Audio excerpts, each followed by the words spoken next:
Supremacy of nature and consciousness.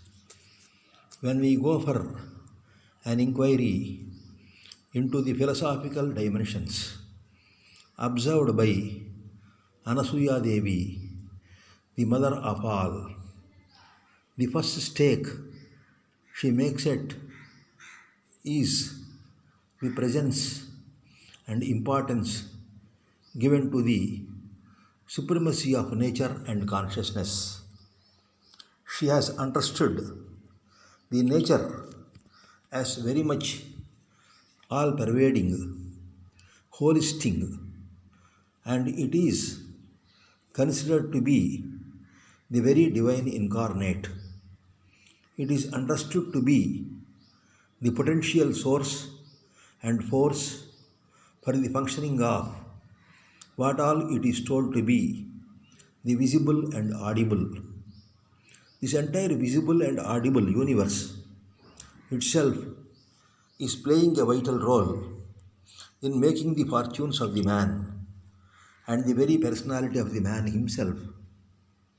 The human being must never ignore the importance of the nature or consciousness. Both are like the word and the meaning. If nature is like word, consciousness is like the meaning. And the consciousness is considered to be all-pervading, penetrating consciousness. It is considered to be the archstone in the universe. The sun, the moon, the stars, the earth, all the living beings, they are all considered to be controlled by the darkness only, which is said to be the parental fold for the energy and consciousness. That darkness is described veritably in many of the Vedantic texts, and the mother has understood it as the secret place or secret horizon and which cannot be unfolded. It is unmanifest. She finds out an unmanifest truth, an unmanifest universal cosmic element, which is manifest as the visible universe, including all the galaxies and also the solar families and the living, non-living, inert, etc. In this process, the mother has understood very clearly from her childhood the all-pervading consciousness.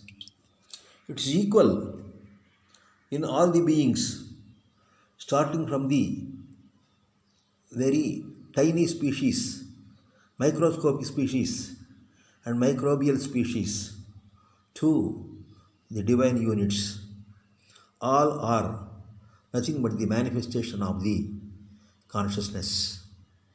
And the mother has very clearly told that the consciousness is such an all-pervading, penetrating unit that even there is no scope to place the head of a pin or the head of a needle, and it is totally occupying everything.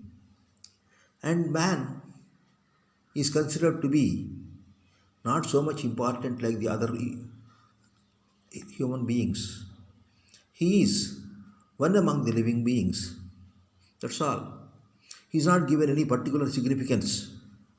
And mother very clearly says that having the true knowledge, one need not be a man only or the human birth only. She has totally rejected the importance of the human birth for the upgradation of the universe and the consciousness. And she has identified one more important functioning, which is called as the order of function. The order of function of the nature is considered to be very, very significant. And she has identified three important things: the matter, the time, and the speed. These three are considered by Anasuya Devi as very important.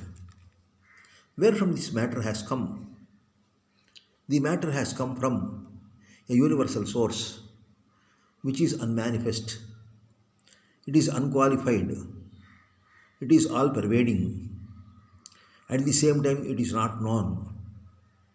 It is a transsensory, translingual, and transhuman. In such a situation, certain aspects of divinity are imposed on that particular unmanifest truth, which can be taken as the grand vacuum. That grand vacuum plays a very vital role, and it is the source and force for all the matter.